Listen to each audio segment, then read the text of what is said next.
كل دار فيها قصة، وماشي كل قصة كتكون بصوت عالي. كاين حكايات كتكبر في صمت، في كل جدار، في كل درج، في كل زاوية ما كيدخلها حد. مرحبا بكم في حلقة جديدة من قصتكم بصوتي.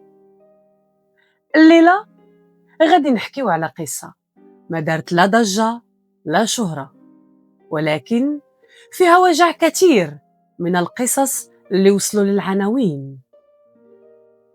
هاد الليلة غادي نحكيو على فاطمة، ماشي فاطمة اللي دازت في الراديو، لا، فاطمة ديال الحومة، فاطمة اللي عمر شي حد سمع حكايتها، ولكن اليوم غادي نحكيها ليكم. سلام. فاطمة ترعرعات في واحد الدار كبيرة وقديمة، كانت كتقول ديما ماشي كلشي البيوت عامرين بالناس، كاين بيوت عامرين بأشباح ديال الأيام اللي فاتت. ملي كانت صغيرة ما عمرها خرجت تلعب بحال ولاد الحومة، كانت كتخاف ماشي من الناس ولكن من الضوء، من الحركة، من الحياة.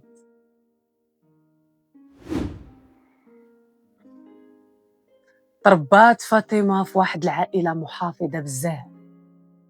باها كان كتقول عليه حيت ما كيبغيش يسمع صوت المرأة، خلى صوتي يكبر في داخلي حتى ولا حجرة. في 15 عام خرجوها من المدرسة باش تعاون الأم في الدار، وفي 18 جابوا ليها راجل.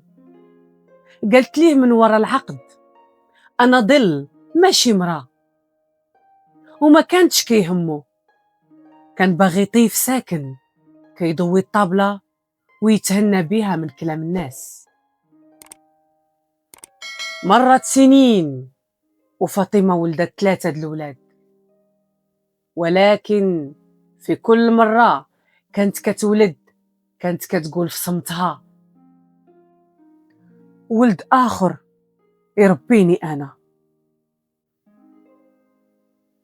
ما عمرها دارت شي حاجة بلا ما تسول، حتى جا النهار فاش غبر راجلها وولات بوحدها، كتسير الدار، كتجري على خدمة تنظيف الفيلات، وكتقري ولادها باش ما يطيحوش في نفس الظل.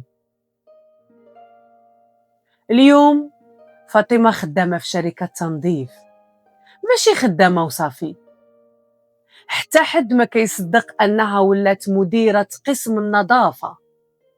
خدات الشهادة ديالها في الليل في الكوزينة والولاد ناعسين، خرجت من الطيف وولات مرا كيحس بها الضو.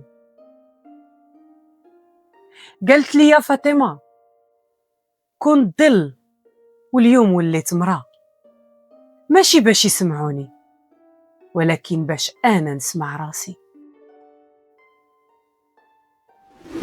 هاد الليلة إذا كنتو كتحسوا براسكم غير ظل، فكروا في فاطمة، راه الطيف يقدر يخرج للنور إلا حنا قررنا نسمعوا صوتنا.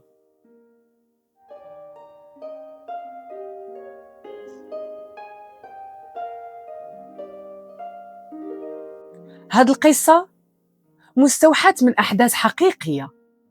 كل احترام لفاطمة اللي اختارت نغيروا اسمها، ولكن امرأة كتقلب على النور وسط العتمة. أنا سلطانة، بعتوا لنا بقصصكم، قصص كل وحدة بغات وكل واحد بغى، قصتكم بصوتي. سلام.